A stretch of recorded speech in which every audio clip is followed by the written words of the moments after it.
Assalamualaikum warahmatullahi wabarakatuh. Perkenalkan, saya Dinda Asalia Afro Pramasela. Saya peserta pelatihan dasar BKPSDM Regional Lubuk Linggau Angkatan 11 nomor absen 10 kelompok 7 dengan unit kerja Universitas Jambi. Saya akan menyampaikan pemahaman saya terkait dengan analisis isu-isu kontemporer yang telah saya dapatkan melalui penjelasan Coach Radio Prawira SHMAP serta pembelajaran yang telah saya lakukan mandiri dengan membaca modul. Pada pembelajaran ini kita diajarkan tentang konsepsi perubahan dan perubahan lingkungan strategis untuk membangun kesadaran dalam menyiapkan diri, membentuk kompetensi kita, mengembangkan potensi kita. Kemudian penguatan kemampuan berpikir untuk dapat mengidentifikasi dan menganalisis isu-isu yang kemungkinan akan berdampak pada birokrasi dan juga perubahan lingkungan strategis. Perihal kontemporer merujuk pada hal-hal yang terkini terjadi saat ini atau masa kini. Perubahan tidak bisa kita hindari. Hanya ada dua cara untuk menghadapi perubahan. Yang pertama adalah berdiam diri dan tertinggal atau mengejar dengan cara berperan dalam perubahan tersebut.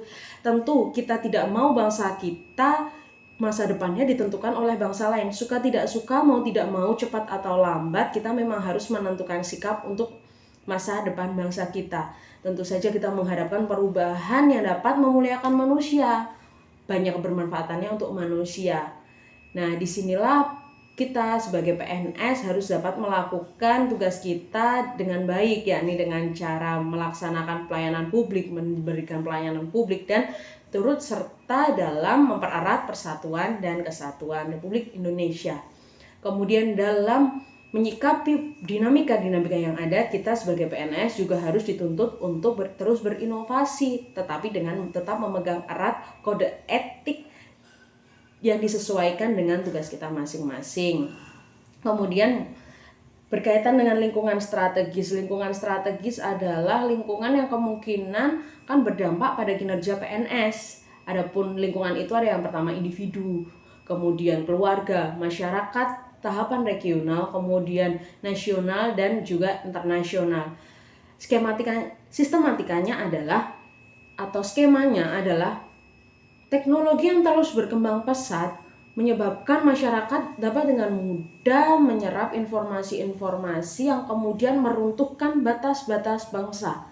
Disinilah cara pandang seorang individu kemudian berubah dan berakibat pada kehidupan sosialnya. Hari ini kita dapat melihat banyak orang apatis, banyak orang egois yang berdampak kemudian tidak adanya harmonisasi dalam kehidupan bernegara. Inilah yang kita sebagai seorang CPNS harus memiliki wawasan-wawasan apa saja faktor-faktor yang menyebabkan adanya perubahan itu. Mungkin bisa globalisasi, demokrasi, desentralisasi, dan daya juang yang dapat meruntuhkan 4 konsensus dasar dari Republik Indonesia. Selanjutnya, kita juga harus mengetahui bagaimana posisi dan peran kita agar bisa melaksanakan tugas kita dengan baik. Kita juga harus menyiapkan diri untuk menghadapi isu-isu tersebut dengan cara menyiapkan modal intelektual, modal emosional, modal sosial, kemudian modal ketahanan, modal moral, dan yang terakhir adalah modal kesehatan dalam menghadapi isu-isu. Isu-isu itu bisa dari internal maupun eksternal bangsa. Adapun isu-isu tersebut adalah korupsi, narkoba, terorisme, money laundering, proxy war, dan yang terakhir adalah kejahatan komunikasi massa. Lantas, bagaimana cara kita menganalisis isu-isu tersebut? Yang pertama, kita harus tahu apakah isu itu current issue, apakah isu itu isu berkembang atau isu potensial yang kemudian akan kita lakukan analisis dengan cara melihat aktualnya, problematikanya, kemudian kehalayakannya dan layaknya. Kemudian kita juga bisa dengan cara melihat urgensi, seriousness, dan growth. Setelah itu kita bisa memetakan dengan mind map, fishbone diagram, dan yang terakhir adalah analisis SWOT. Itulah hal-hal yang dapat kita lakukan sebagai seorang PNS untuk tetap bela negara. Demikian dari saya, ada kurangnya mohon maaf. Wassalamualaikum warahmatullahi wabarakatuh.